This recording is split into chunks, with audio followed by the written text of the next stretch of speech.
Good morning students. In the previous lecture we have discussed about the nucleic acids in brief. Today we are going to discuss in detail the nucleic acids, the detailed aspect of the components of the DNA. So previously what we have learned, where the nucleic acids are present, what is the definition of the nucleic acids, what are the types of the nucleic acids, in brief we have discussed. So let us discuss the detailed aspect of the components of the DNA. As we know that DNA is mainly made up of three different components, because without these three components the DNA strand is not going to form. Means the basic structure of the DNA is mainly made up of three different kinds of components. So they are namely, number one, pentose sugar. As the name itself indicates, pentose means which is 5 carbon compound. As you can see here, so this is a structural formula of a pentose sugar. So pentose sugar are of two types. So why we are calling it as a pentose sugar? Because it is made up of 5 carbon compound. Carbon 1, carbon 2, carbon 3, carbon 4, carbon terminal position, carbon 5. So thus it is made up of 5 carbon compound. Hence the name 5 carbon, that is pentose sugar. So there are mainly two kinds of pentose sugar. In case of DNA, the pentose sugar is made up of, there is an absence of oxygen group at the carbon position 2. At carbon position 2, the oxygen atom is absent. Hence the name deoxyribose sugar. We call it as deoxyribose sugar.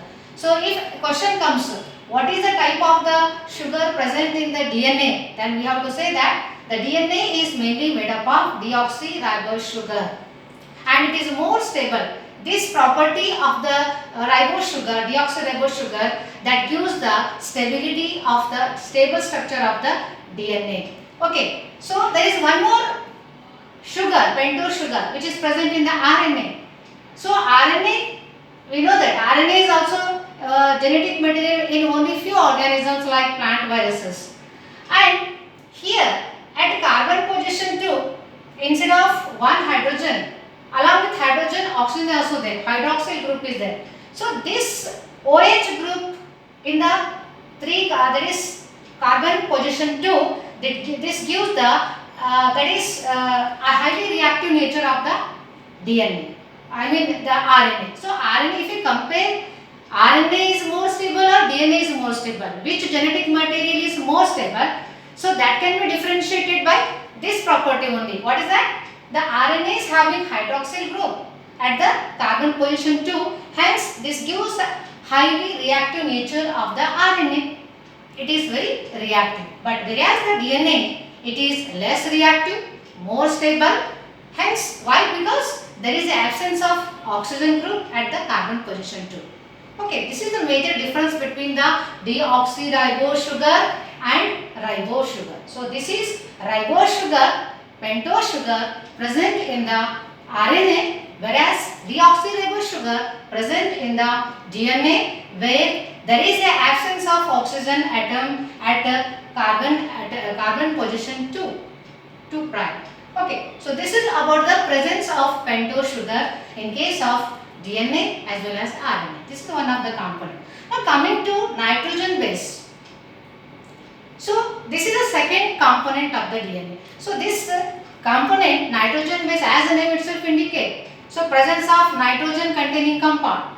So nitrogen base are of two types. Already we have learnt in the biomolecule chapter in the first PUC. So nitrogen base are broadly classified into two categories. Number one, purines, pyrimidions. So further they are classified into two more categories. So let us understand nitrogen base, they are of two types purine. So what exactly the purines? What is the nature of the purines are? So purines are also nitrogen containing compound, nitrogenous compound. So structurally they are made up of purines, which is 9-membered. Along with purines, imidazole group is also attached. So this is a double ring structure.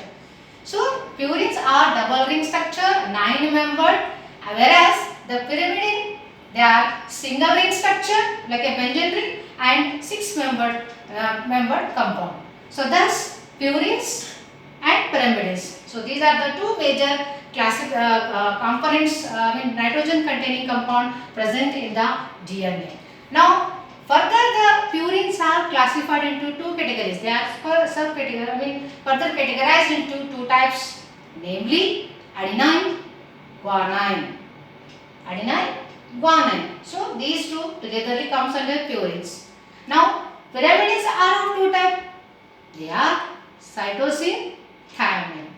Okay, we will be learning more about the next topic, that is Chargaff's base equivalence rule. So there you will come to understand the always the purines pairs with the pyrimidine. Purines always pairs with the pyrimidine. Why they are paired with the pyrimidine? Purines pairs with the pyrimidine. The detailed aspect of the you are going to learn in the next class. Next, the very third component. The last third component is phosphoric acid. Since we know that nucleic acids are made up of polynucleotides, deoxyribonucleotides, and each deoxyribonucleotide composed of pentose sugar, nitrogen base and phosphoric acid. Because of the presence of this group, that is phosphate, or you can also call it as phosphoric acid, that is H3PO4. So this compound or this group gives the acidic nature to the nucleic acid. So nucleic acids are acidic in their nature. Why? Because of the presence of phosphate group only. Okay, so hence this gives the acidic property to the nucleic acid, hence the name nucleic acid. As yesterday we have discussed under the history, that is Altman called these molecules as the nucleic acids. Why? Because they possess acidic property because of the phosphate group, and this is the structural formula of the phosphate, that is phosphoric acid, H3PO4. So this is the structural formula of the phosphate group. Now we will move towards another aspect of the components of the DNA, because this is very important. So let us differentiate, let us define first nucleoside. So this headline is very important. So what is nucleoside then? So DNA is basically made up of number of deoxyribonucleotides. What happens if we if we separate phosphate group, if we delete phosphate group from the DNA or nucleotides, then it will become nucleoside. So nucleoside has written here, nucleoside is nothing but it is going to form by the combination of pentose sugar plus nitrogen base. So when these two are going to combine, that is going to give rise to nucleoside. So nucleoside, there is an absence of phosphate group. Okay. Now coming to, there is this diagram. So just focus your attention on this diagram. So this is a pentose sugar having 5 carbon compound. At the carbon position 1, there is a attachment of nitrogen base. So this is a diagram. This figure showing the attachment of nitrogen base with the pentose sugar. So at carbon position 1. Okay, what type of bond is there between these two? So the linkage or the bond between these two. So these two, nitrogen base and the pentose sugar, they are attached by a bond. That bond is known as glycosidic bond. So nucleotide or polynucleotide chain, when we study under the next topic, next headline, they will come to know different types of bonds present in the DNA. Apart from glycosidic bond, DNA is also made up of phosphodiester bond, other hydrogen bond, etc., etc. So you will be learning more about all those. So now we have to understand only the meaning of the nucleoside. So nucleoside is going to form by the combination of pentose sugar plus nitrogen base. So this is nucleoside. So let us once again classify them. So then how many types of nucleosides are found in the DNA then? They are of 4 types. Number 1, adenosine, guanosine, cytidine, thymidine. Because we know that how many purines are there? 2, adenine, guanine. So as the name itself indicates, adenosine means adenine. So this is purine. Purine means it's a nitrogen base.